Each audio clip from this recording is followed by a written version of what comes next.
say hi, everyone who is here now or who is watching in the future to this recording. I'm so glad to be here with you today as part of the Ising webinar series.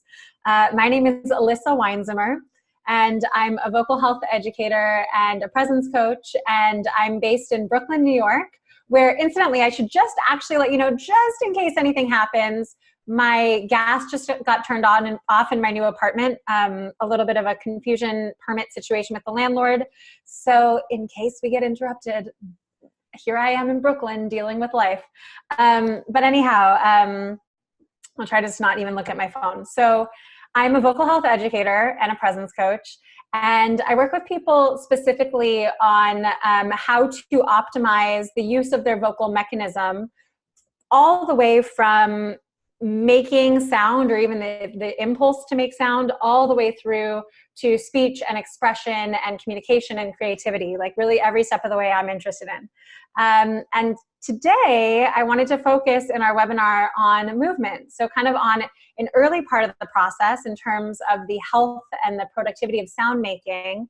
How do we allow ourselves to make sound through a free, easy, movable body? And why is that so important? And when our body is not free and easy and movable, why does that cause an issue in terms of muscle tension? Let me actually ask you guys just to chime in the chat box, or if anyone wants to actually unmute and introduce themselves, I'd be interested to hear. Does anyone have any questions about or anything you want to share about your own issues with muscle tension or with rigidity in your body that affect your voice? Let me know, and I'll vamp for just a little bit while you're potentially typing or unmuting, and I'll start telling you my story. Gad, did you unmute? Do you want to say something? I thought maybe I saw you unmute. Maybe not. Okay. If you guys want to share something. Okay, Pietro says, I have TMJ, which for those of you, I always just like to define the term just so we know what that means. Temporomandibular joint is actually what TMJ means, which is, we all have it. It's right here. It's the joint between our skull and our mandible, which is our jawbone. But some of us have TMJD, which is temporomandibular joint disorder, where there's a clicking or there's a misalignment or there's some tension in this area. So yeah, Pietro, thank you for sharing that. And I have it too. Anyone else want to share anything? I got a smiley face for that. Okay. So I want to share with you my story so that you understand why I'm sitting here in front of you today talking about this. So my background is first and foremost as a performer. If we go like all the way back, I remember when I was 3 years old, my mom put me in my first dance classes and I was leaping across the floor, throwing colored scarves. And I don't know whether she put me in the class or I asked, but anyway, from there on out, I always asked to be in performing mode. And I did theater camp, and it was a lot of musical theater in the area where I grew up in Northern California. And just really my identity became very wrapped up in my singing, my dancing, my acting, my performing. So fast forward to when I turned 18, I left the womb of Northern California and went down to Southern California to go to the University of Southern California, to USC. And for any of you who have seen the movie Pitch Perfect, my life like looked like a not movie version of that, but it's like not that far off. I was in an a cappella group. I was performing in musicals. I was going to parties. I was doing all those things. And my senior year at USC, so for those of us not in the US, my 4th year of university, my final year, I wound up just kind of creating a perfect storm for a vocal problem. What happened was I was belting What a Feeling from Flashdance in my a cappella group. And I think it's safe to say I was scream belting it, skrelting it. I was drinking alcohol. My immune system had been weak because I'd gotten mono the semester before, mononucleosis, which some of you may know is called the kissing disease. It's not how I got it. In fact, I had a boyfriend at the time and he never got sick. I'm just saying, just want to be clear. But I somehow got mono. My immune system was weak. I pushed through. I started partying again. I was singing really hard. I got laryngitis one weekend. It was literally the perfect storm. And I woke up, and after a night of, a cappella belting and partying and all the things, I woke up and it felt like I had shards of glass in my throat, and it hurt to swallow, and I could barely talk. I could sort of like squeakily whisper. And I was, of course, totally freaked out, because this was my entire identity, to be, the performer. And I immediately went to the ear, nose, and throat doctor, which those of you who hang out here in the ising community, I imagine you must be hearing from all of us, Lynn, and all of the other people who support you here, that it's really, really important that you go see an ear, nose, and throat doctor, and specifically an otolaryngologist, which is the person who specializes in the larynx. It's really important that you go see a voice-focused ENT if you have an issue like this, and it's very important that you go right away. Because when you have an immediate change in your voice, or when you have something that lasts prolonged for over 2 weeks, you need to go get it checked out. There might be something functionally going on. By the time they looked at my vocal cords, they were like, well, because it was maybe a couple days later, they said, well, it's clear that you have had vocal trauma, which it took me many years to understand that that's actually a clinical phrase that refers to having had a vocal hemorrhage. And I know hemorrhages sound scary, but hemorrhage basically means a blood vessel bursts and the cords bleed. And by the way, I didn't mention, but they did bleed that day. I tasted metallic-y stuff and spat some blood later that day. So I knew that my vocal cords had bled. I knew I'd had a hemorrhage.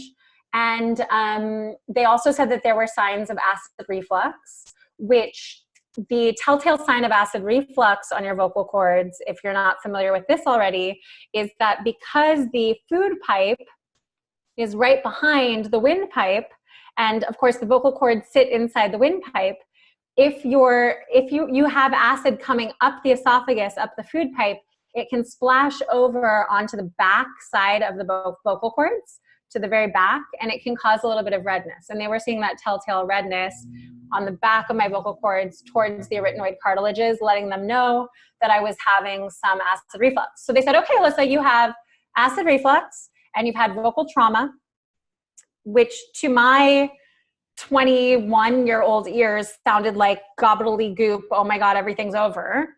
And they said, because this was over 12 years ago now, almost 13 years ago. Nope. Anyway, 12 years ago. Maybe I was rounding up for the last little bit, but it was 12 years ago. It was in 2007. Back in the day, it was still pretty standard practice to put people on a long period of vocal rest. It's not so much anymore. So I was put on vocal rest for 4 weeks. And something that I came to uncover, even honestly quite recently, is that it was not only a physiologically traumatic experience for my body, but it was a very emotionally traumatic experience for my body.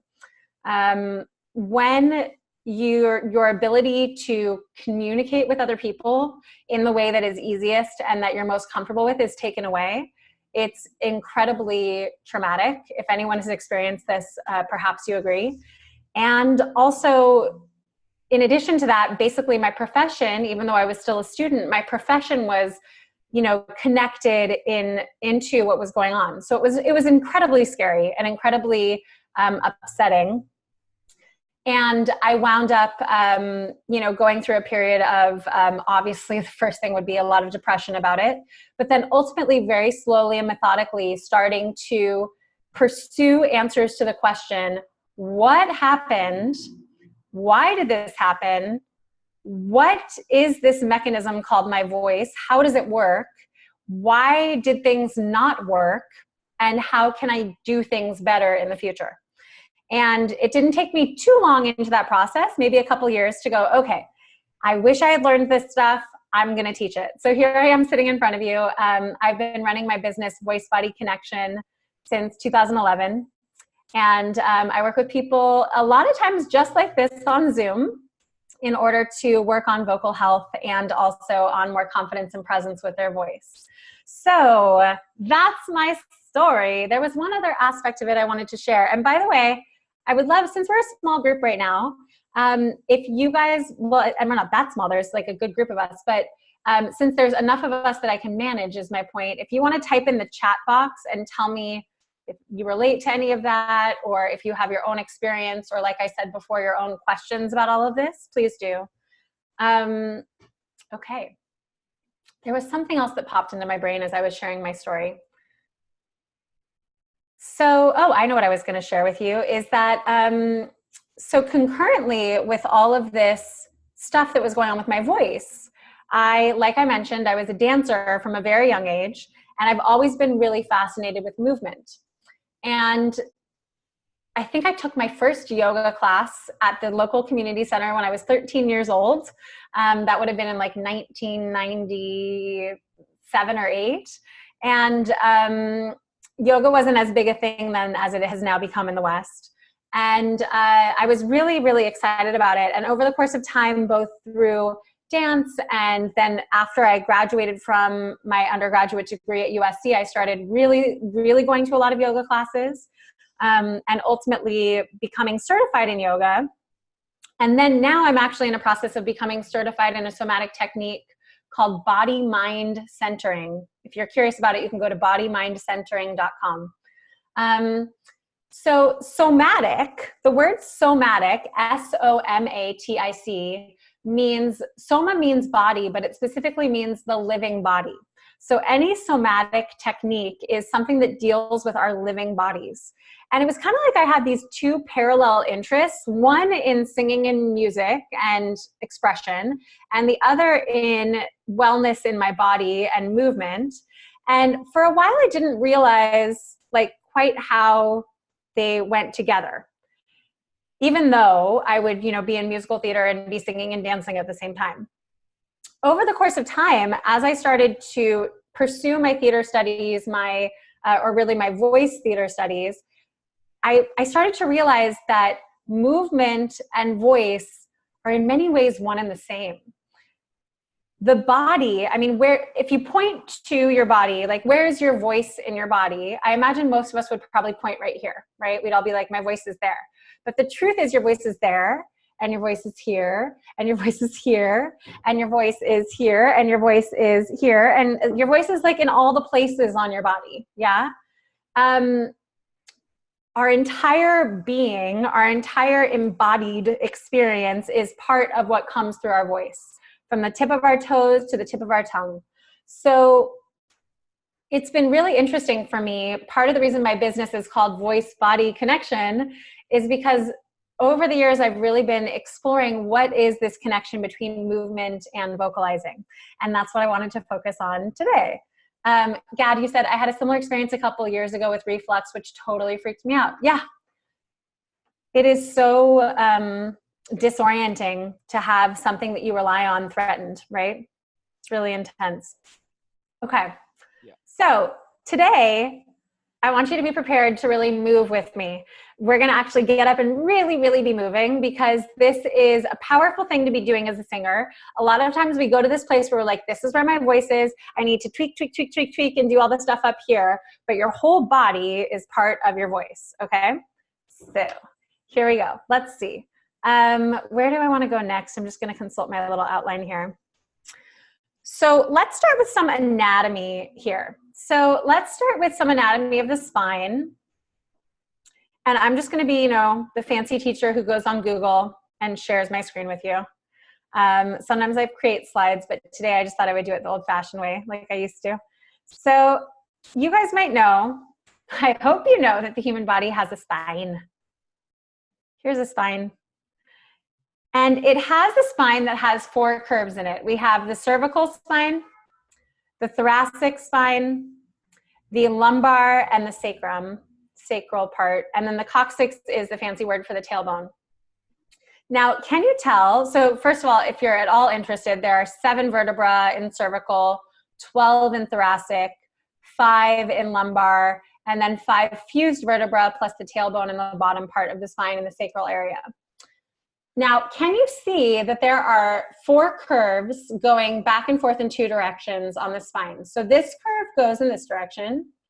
This curve goes in the opposite direction. This curve goes in the first direction again, and then this curve goes in the opposite direction again. Now, I want you to take your body for a second and curl up and pretend that you are a baby in the womb. Just curl your body into the shape like you were a baby. Mm-hmm. So the shape that you're in as a baby in the womb is supported by this curve of the spine, the curve of the center of the back, the thoracic spine. This is called the primary curve, is what it's sometimes referred to. When we, and I'm actually going to click off of this to show you more fully with my body, when we come out of the womb, providing that we come out in the natural way and we don't just get lifted out, when we come out of the womb, we actually are twisting, we're going through a twisting motion, and for the very first time, our head starts to go like this. Can everyone do that with me? Our head starts to curve back. So when we are coming out of the womb, when we are coming down the vaginal canal, that is the moment that the secondary curve gets created. And then it's actually later on in the process of living as a little toddly being on the planet that our secondary curve down in our lower back starts to form because we are coming up to 2 legs bipedal. And as we are doing that process, our pelvis starts to tilt in order to create that lower curve. So these curves in the spine are created through our movement. And there's actually a phrase that we use in body mind centering, which is that ontogenetics recapitulates phylogenetics. Oh my gosh, why did I bring that one up? That's crazy. I'm going to write it down for you in the chat box. Ontogenetics recapitulates phylogenetics. That is a really fancy way of saying something that's really cool, which is that the way that we grow up as embryos, which is ontogenetics, the way that the human being forms in the process of being in embryo and then born, it recapitulates phylogenetics, which is, I hope you maybe agree with me about evolution. If you don't, then you can just disagree with this idea altogether. But phylogenetics is the process of evolution over the course of organism history on the planet, right? So if you think about the idea that a fish swims like this, right? A fish has this sort of lateral spinal movement. And then from fish, we started to get creatures walking up onto land, and they started to have it's called homologous movement. Like if you think about a frog moving its 2 upper limbs and its 2 lower limbs in concert, we started to have that type of thing. And then lizards start to go more laterally, which is this homolateral movement. And we're actually going to go through these in just a second. And then finally, cats and 4-legged animals started to crisscross, contralateral, and the contralateral movement allowed us to start having the basis to stand up.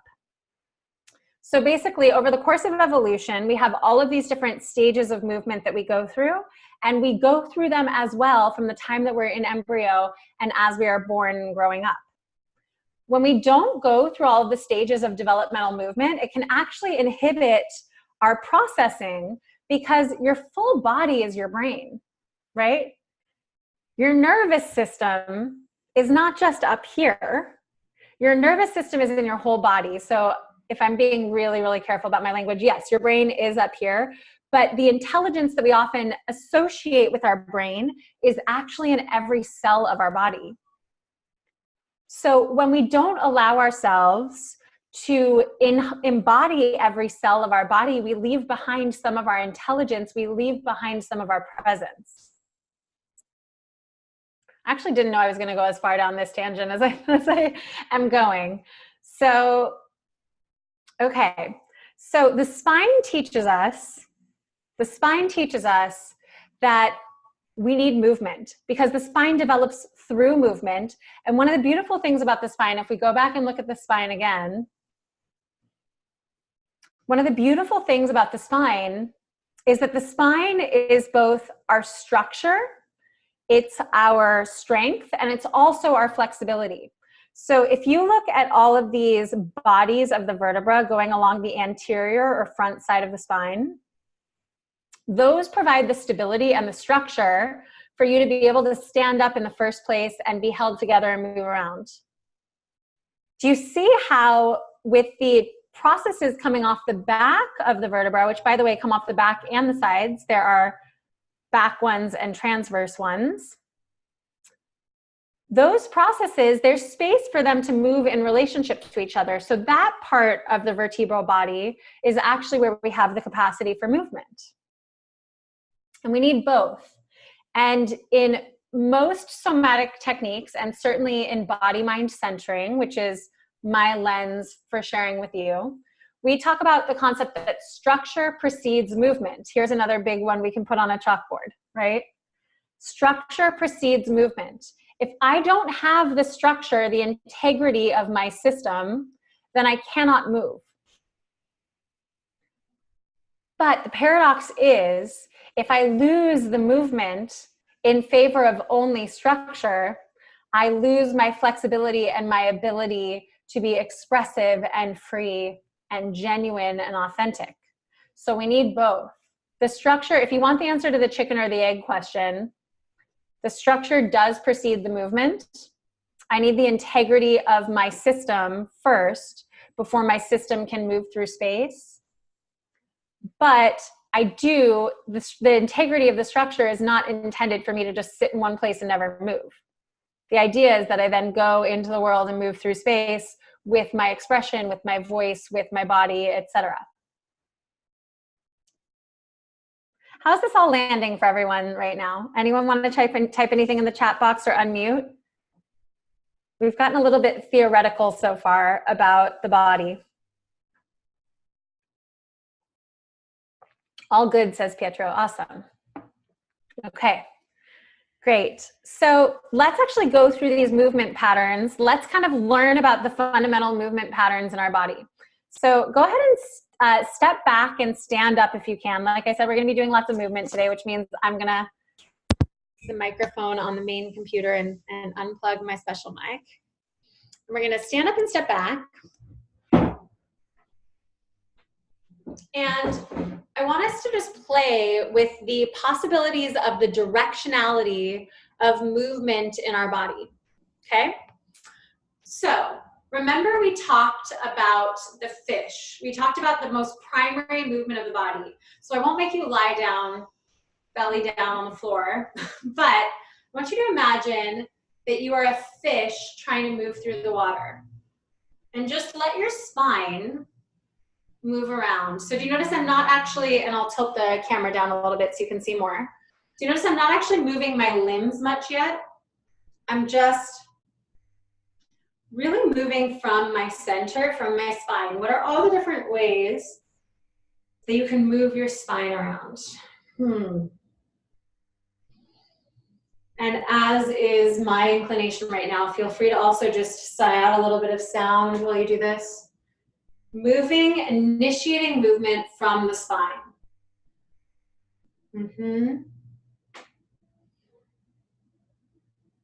Nice. And there are actually 3 different dimensions in which this movement can occur. So start to do the one that goes forward and back, front and back. And then do the one that goes side to side. Let's focus on that for a second. Good, and then do the one that's twisting you, that allows you to twist. That's also a movement of the spine. I'm not actually using my limbs to make this happen. Very nice. Okay, so that's all movements that initiate with our spine, okay? Now, let's go ahead and add in our limbs. So the next thing that happens with our bodies, like picture that you're a baby and you've just been born and you're sort of rolling around in the crib doing all the things like we just did, right? But then the next thing that happens is you start to want to like kind of sit up. So you put your 2 hands against the floor and you start looking around. Or you push up on your 2 feet. So go ahead and do what we call homolateral movements, which is the 2 sets of limbs in concert. So 2 hands moving together or 2 feet moving together. 2 legs, right? So it's not separate, it's not different. We start to do movements like this. And once we can do that, then we might start to try to wiggle across the floor. Those of you that have seen babies, you've seen this. We start like sort of trying to wiggle across the floor. So start to do the homolateral movement where one side of the limb structure, the arm and the leg moves, and then the other one moves. You can just kind of do this like little dance where your elbow comes to your knee. Yeah. Oh, that feels good, right? Stretching you in a way that maybe you haven't stretched today. Whew, good. And then from there, we can start to actually go into contralateral, it's called, which is swinging. So like this is the pattern that we need when we're gonna walk. We take a step with our right foot, but our left arm swings forward, and then we switch. So now do your twisting in a contralateral, limbs involved way. Okay, good. Whew.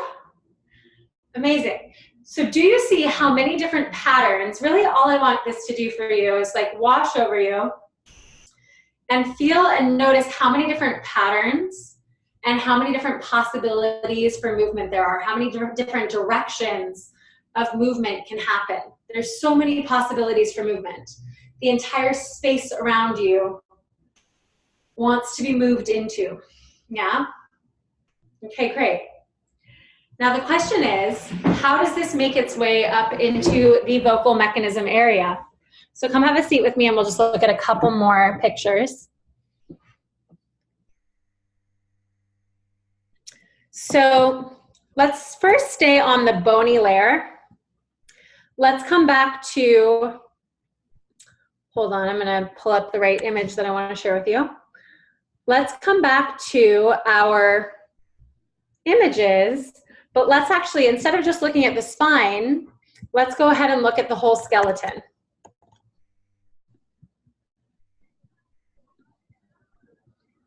So you guys know what a skeleton looks like. A skeleton looks like, that guy's funny. We'll just go with the simple one, right? Skeleton right there. So your bony structure at the center of your body, and when I say center, I mean like deep to your skin. The bony structure is the thing that actually supports you in being able to both have the structure to stand and move, and also the flexibility. First structure, then movement. Structure precedes movement. But as you probably know, all around this bony structure, basically next major layer up is the muscles.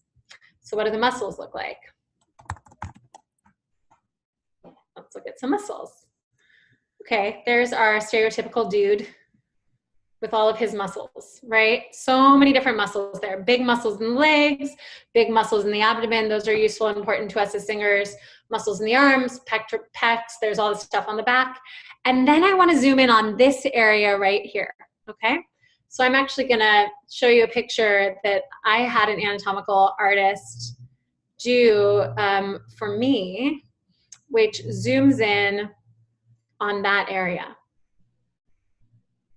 1 second and I'll bring you right on over to it.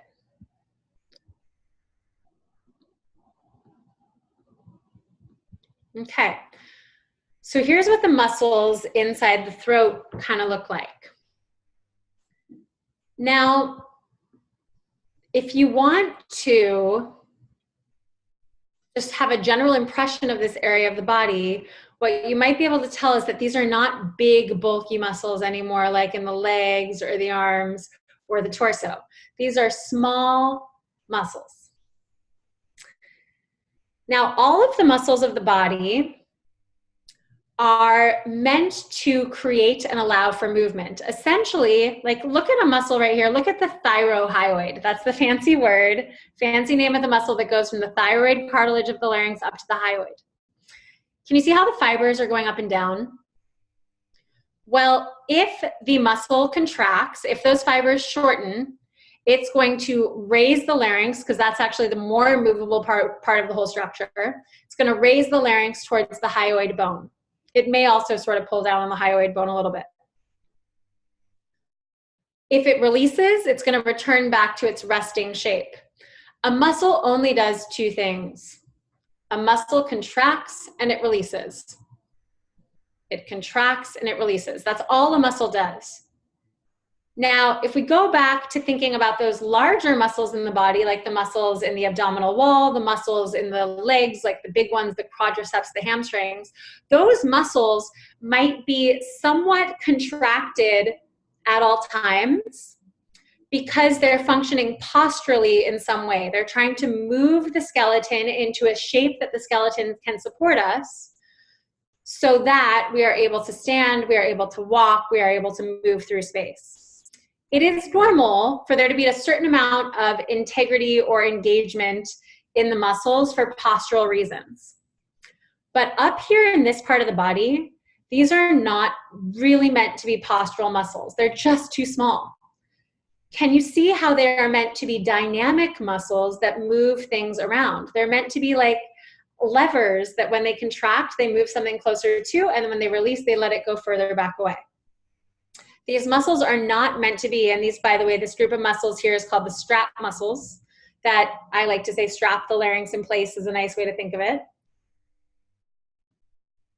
These muscles are not meant to be permanently contracted. They are meant to be dynamic. They are meant to be movable. If we were to attribute parts of the body or layers of the body to this whole structure precedes movement idea, then the skeleton is meant to be the structure so that the muscles can be the movement. I'll say that again. The skeleton is meant to be the structure. The bones are meant to provide the structure. And I would argue also the connective tissues between the bones, so that the muscles can be primarily movement oriented, not posture holding you up in space oriented. We get tangled when our muscles, and I'll click out of this so I can talk to you more emphatically. We get tangled when our muscles become gripped and held tight in postural ways, trying to keep us in certain shapes because, and now we'll talk a little bit about the mindset behind it, because we think we should be in that shape. That's when we get into trouble, because the irony is the muscles are meant for flexibility and movement. When they get tight, it's often because we're not allowing ourselves to move them enough. And hopefully this now brings the whole anatomy lecture around full circle so that you can understand the importance of why moving all of the muscles in your body as a singer is important. Just to give you an analogy in case it's not making sense yet, picture a bell ringing, and then you take your hands around the bell and you clasp it really tight. What happens to the bell? Definitely stops ringing, right? It stops ringing. You have literally dampened the vibrations of the bell. If your voice is vibrations that travel through all the tissues of your body, and it is, the vibrations originate at the vocal cords, but the sympathetic vibrations can travel to all parts of the body. If your muscles are going like this and clamping around the bell that is the vibrations of your voice, it will dampen the quality of your voice. And it will also make it harder at the same time to even get the sound out in the first place. And this is why using movement is very important. Okay, so does anyone have any questions about all of that? Because that's kind of my biggest lecture stuff to say, if you will. And another way to say it really truly is just that rigidity in the body is not our friend, especially as singers, but honestly just as humans. Rigidity, tightness in the body is not our friend. And this also is very important to say. A lot of times when we think about the idea of good posture, we actually unconsciously are thinking about some sort of rigid, perfect shape. And that's not the goal. It's just not the goal. Mercy, great question. Do you know how hypermobility might affect that, or if it does? Great question. So if the body is hypermobile, then we need to go back to this idea that structure precedes movement, and we need to give the body enough structure, even if we have to like create the structure for it, so that we don't actually fall too far on the side of too much flexibility, too much movement, and that's hypermobility. So this actually brings up a really lovely thing to think about too, which is that I'm saying that a lot of times in our brains, we've been trained that this idea of posture is something that's rigid and stuck and it's in one place. But replace the word posture with the word alignment, And now you've got an image of your bones stacking up like Jenga, one on top of the other, so that weight and forces can track easily from one bone to the next, through the connective tissue from one bone to the next. If you do that, if you align the bones, which by the way, alignment doesn't have to happen in the shape that looks like Tadasana in yoga, that looks like mountain pose. It can happen in any shape. You can be blocked on stage in like, you know, any shape, and you can still find alignment. You can find the bones in relationship to each other in any shape. If you can align the skeletal structure, then it's going to be much less easy for the muscles to pull the bones out of place in a hypermobility type of way. Great question. Great question. Okay, we're going to do a couple different exercises. These are simple and fun. Stand up and step back. Okay, so this is somewhat similar to the exploration we already did when we were moving our spine, but now we're just going to put it into a very, very simple warm-up that you can do at the beginning of your normal vocal warm-up to make sure that your whole body is along with you, okay? The first exercise we're going to do is called swinging, I like to call it, because it uses the momentum of the body in order to swing and create some movement. So we're going to first go into this front to back plane style of movement. So just swing your arms up and down. And notice how when you do this, your spine arches and rounds ever so slightly. So just allow yourself to swing. You can do this 8 to 10 times. Feel free to let some sound out as you swing. Just let the blood circulate with this movement. Good. Okay, and when you're done with that one, let's go ahead and do lateral side-to-side movements. So that was the front to back plane. Now we're going to do the side-to-side plane. So you're just going to swing one side to the other. I'm resting my arm kind of on my knee so that it's easy for me to be supported as I go back and forth. Ooh, there was a little realignment of my spine just now. Great.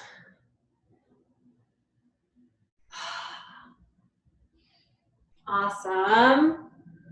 I trust we're all doing this at home. Great.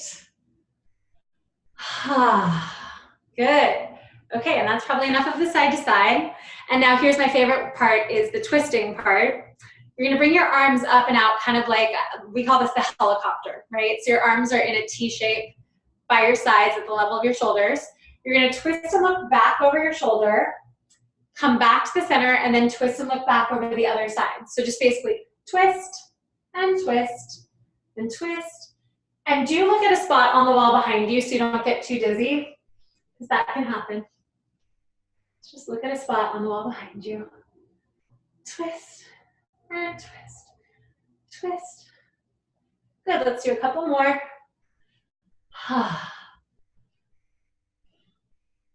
And one thing to know about this exercise too, by the way, guys, is make sure you're not cheating by just moving your arms. Make sure you're really twisting your torso, yeah? That's actually gonna get the spine moving. How do you feel? Does that one feel good? I always feel better after I do that exercise. It's nice, right? Okay, next thing we're gonna do is actually, yeah, I see a yeah from Pietro. That's awesome. Okay, the next thing we're gonna do, I decided I wanted to share with you today, is just some gentle patting and massaging. Because when we're talking a lot about the bones and the muscle tissue today, but when we move around the lymphatic stuff, the fluids in our body, underneath the skin as well, that can also be really, really helpful for just waking up our body so that it's online for our singing. Oh, and I see Dad said that's a longtime favorite of mine, the swinging exercise, good. And Lynn said it makes me dizzy. Lynn, you can always slow down your movements. I don't know if the movement was making you dizzy or the breathing, but yeah, you can always slow down a little bit. Okay, so we're gonna do some patting and some massaging. These are the ways I like to do patting and massaging. Let me just tilt the camera down even a little bit more so you guys can see. So you're gonna come down all the way to your foot. You can leave it on the floor if you want. I just want you to be able to see. And you're gonna pat, pat, pat with an open palm all up and down your leg from foot all the way up. So just pat everywhere around here.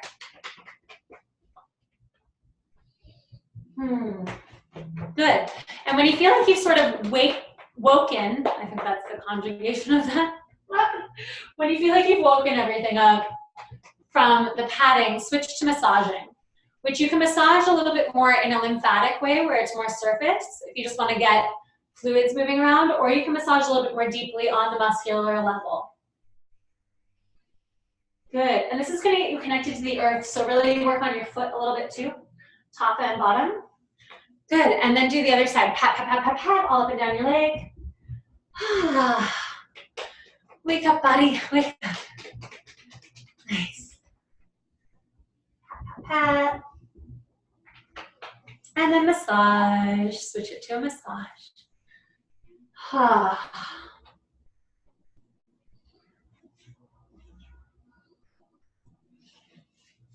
Nice. Good. Let that go and do one arm. Pat, pat, pat, pat, pat, all up and down the opposite arm. Waking up that limb. And then switch it to a massage. Whatever way would feel good for you. Make sure you get up underneath your armpit. There's some good lymphatic stuff in there. This is really healthy in general, you guys. And then pat, pat, pat the other arm. And then switch to massage.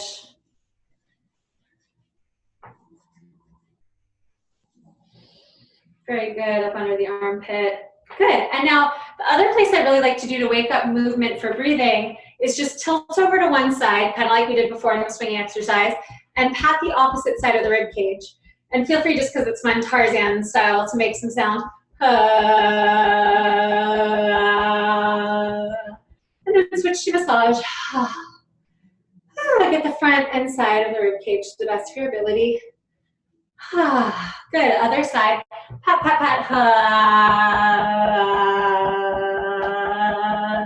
And massage. Good. Awesome. Let's finish with a little bit of a massage and pat of the back of the neck. So just start by patting the back of the neck. We're not going to do this on the muscles on the front because they're sensitive, but we're going to go on the back of the neck and then massage along the shoulders and back of the neck.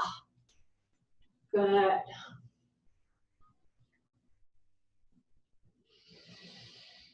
And actually, let's do just like gentle taps up on the skull too, just to finish it all off. So tapping all around the skull really gently, just waking up the skin and the lymphatic tissue up there, and then massaging your whole scalp. Hands through the hair to move the scalp around on the skull.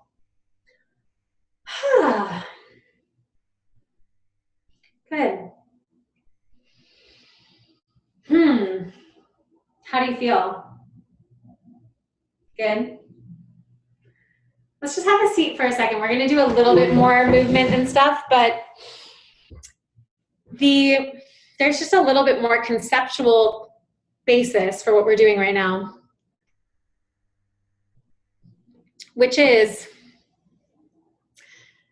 that it's not even that we necessarily have to be moving at all times while we're singing in a big way. But when we move as part of our warm-up, we let the tissues of our body know that they can be movable, so that they have the choice to be able to do that.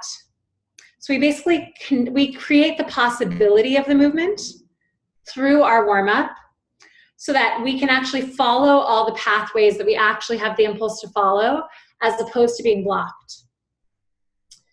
So it's really important that we do this full body movement in our warm-ups in order to allow ourselves to really tap into the possibilities that we can access as we're performing or even as we're rehearsing.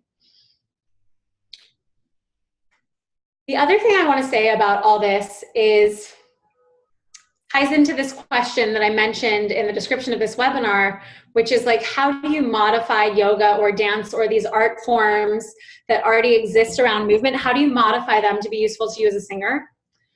And essentially, the very basic bottom line of that is you do the movement, whatever the form is, you do the movement from a place of exploration and freedom as opposed to rigidity.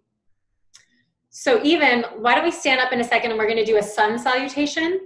And we're just gonna compare, what is your sun salutation like if you do it in the, I'm trying to be the most perfect yogi kind of way, versus if you do it in a, I'm allowing freedom of movement through my body in the form of these poses kind of way. So go ahead and stand up with me and we'll feel that. So let's actually do first, just for contrast, our best version of the most perfect yogi ever.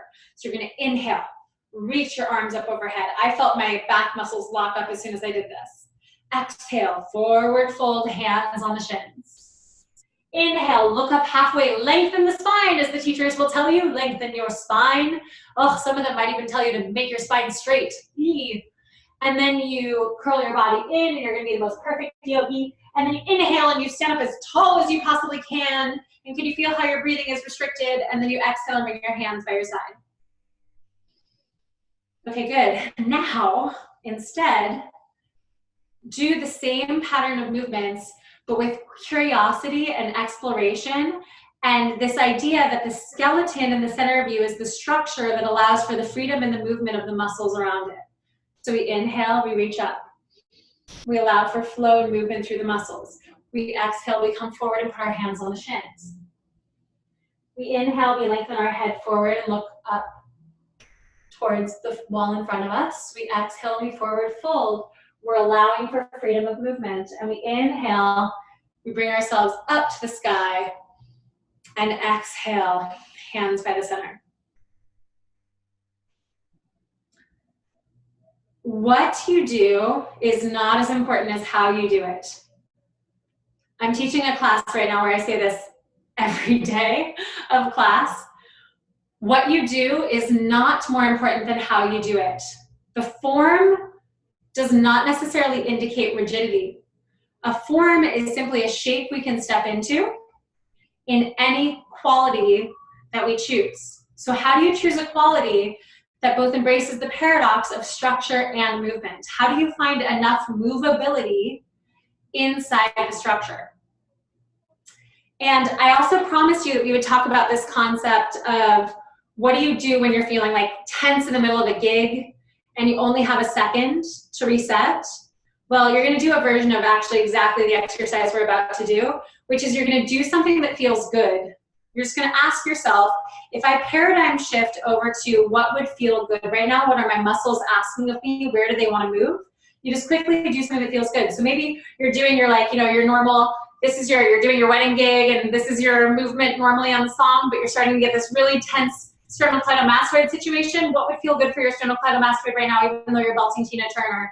It's just like a little bit of a head tilt. Oh, that feels good. Oh, that feels good. We can do it literally while we're singing, or we can do it in between songs. We can do it whenever we think of it, really. We can ask our body, our muscles, what would feel dynamic instead of rigid.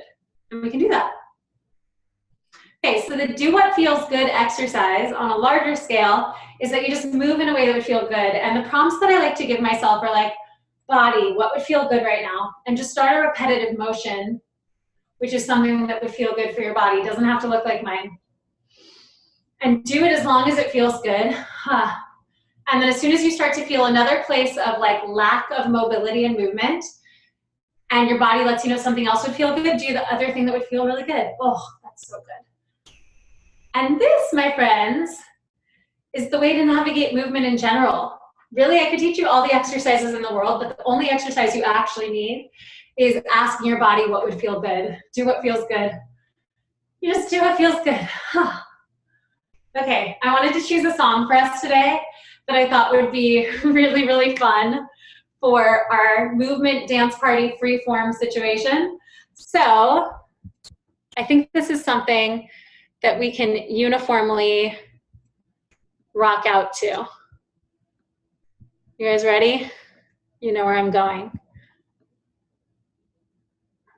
Okay, so the idea is do what would feel good, even as we, how long an intro? I forget how long an intro this song has. Let's see. started as a dancer. Here, we'll mute it for a second while we have to listen to the ad. Okay, so sorry, now we're watching J-Lo. But let's just go somewhere in the middle here with Adele. I heard that your dreams came true. Guess you So use this opportunity for this song to do something that would feel good and pretend or actually belt it out loud. Here we go. Friend, why are you so shy? Ain't like you to hold back or hide from the light. I hate to turn up out of the blue uninvited, but I couldn't stay away. I couldn't fight it. I hope you see my face and that you be reminded that for me it isn't over. Never mind, I'll find someone like you. I wish nothing but the best for you too. Don't forget me, I beg. I remember you say sometimes it lasts and love, but sometimes it hurts instead. Sometimes it lasts and love, but sometimes it hurts instead. Amazing. You know. We could keep going with this, but in the interest of time, I'll stop us there. Amazing, you guys. I don't know if you saw, but I promised a dance party, but I did. And then I decided maybe actually it didn't need to be like bouncing around. Maybe it could be like belting out Adele. Okay, so here's a question I have for you. Have you ever given yourself the freedom to just move however you want while you're singing? I'm sure many of us have. But if you haven't, what does that give you, or what did you feel just now? If anyone wants to unmute and share, you can, or if you want to type in the chat box. I'd love to know, what is the freedom to move giving you, granting you as you sing?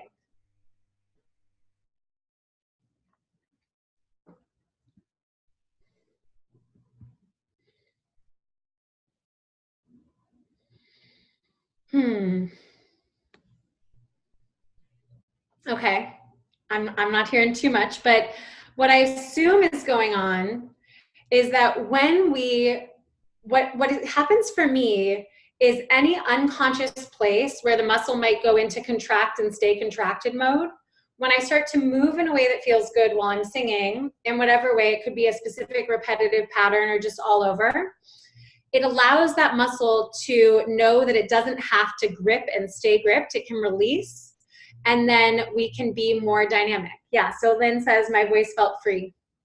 Cool. Awesome. Awesome. Okay, great. So I think probably I'm making a pretty clear point at this point in the hour.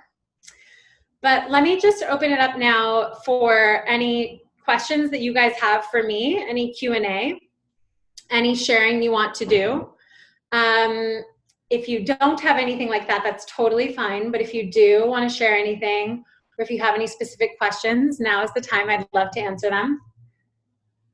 And let me just check my list of things and remind myself if there was anything else I wanted to cover. Yeah, I guess the one other thing I'll say, which really ties into everything we've been talking about today, is just this idea that sometimes movement is not doing something, it's letting go into something. It's like the word we use in body mind centering is it's yielding, it's allowing. So realize that movement doesn't have to mean that you're now making something else happen again. Yeah, so Fiona, you're asking about neck stretches, any go-to neck stretches. I always feel so tense there before I perform. Great question. So everyone just take your two hands and put them on the sides of your neck like this, just resting. I'm actually going to teach you a really gentle version of this, as opposed to, you could actually massage, but I want you to just kind of press against your skin and your muscle on one side to stretch, and then just switch and press on the other side. Press on one side to help you support as you lean, and then press on the other side.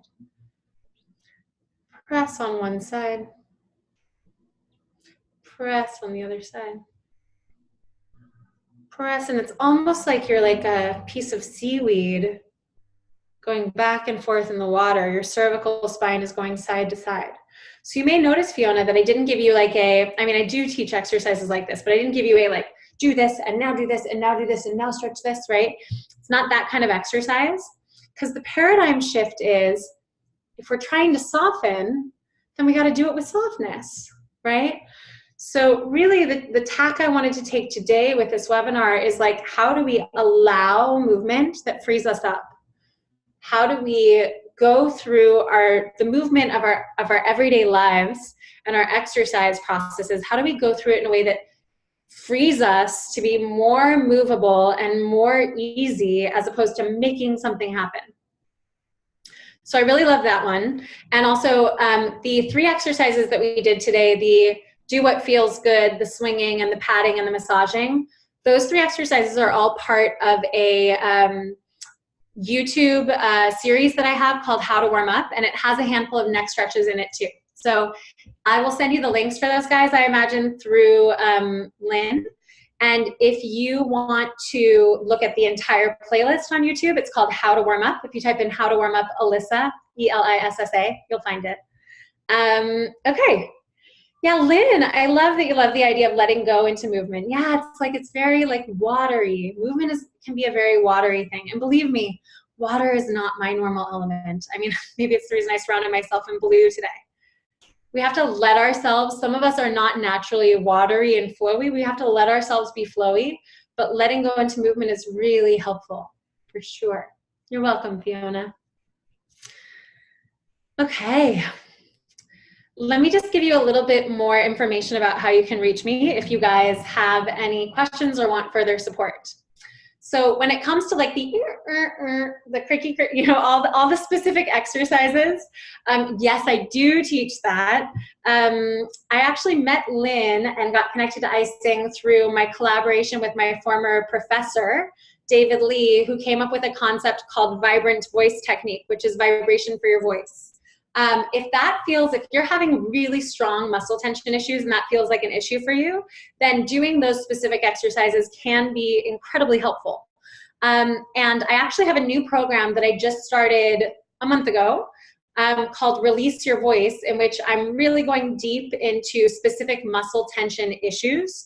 So even though the door is actually closed on that program and it's a 5-month class where we're all moving through it together, even though the door is closed, something that I did want to offer you guys today is that if you really, really want to work on muscle tension, it's truly the most like Cadillac situation that I offer in terms of those issues.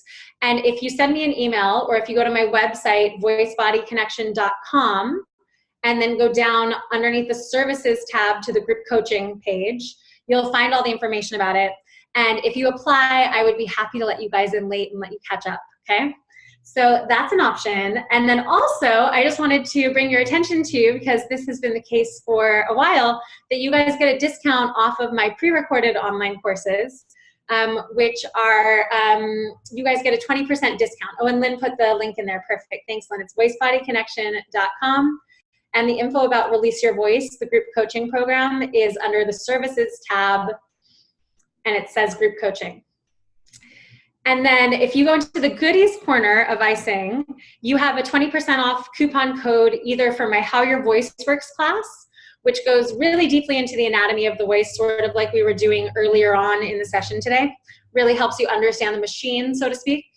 And also you have a 20% off my How to Have Presence class, which is, it kind of leaves off it picks up where the How Your Voice Works class leaves off, and talks a lot about the mechanics of how we can have more presence and charisma on stage. So I really love all of the content in those courses and highly recommend them. Obviously, I taught them. I highly recommend them if you are interested. So yeah, that is me. That is how you guys get in touch with me. You can also just go to the voicebodyconnection.com contact page and contact me that way if you have any questions. Does anyone have any questions before we wrap up the webinar for the day?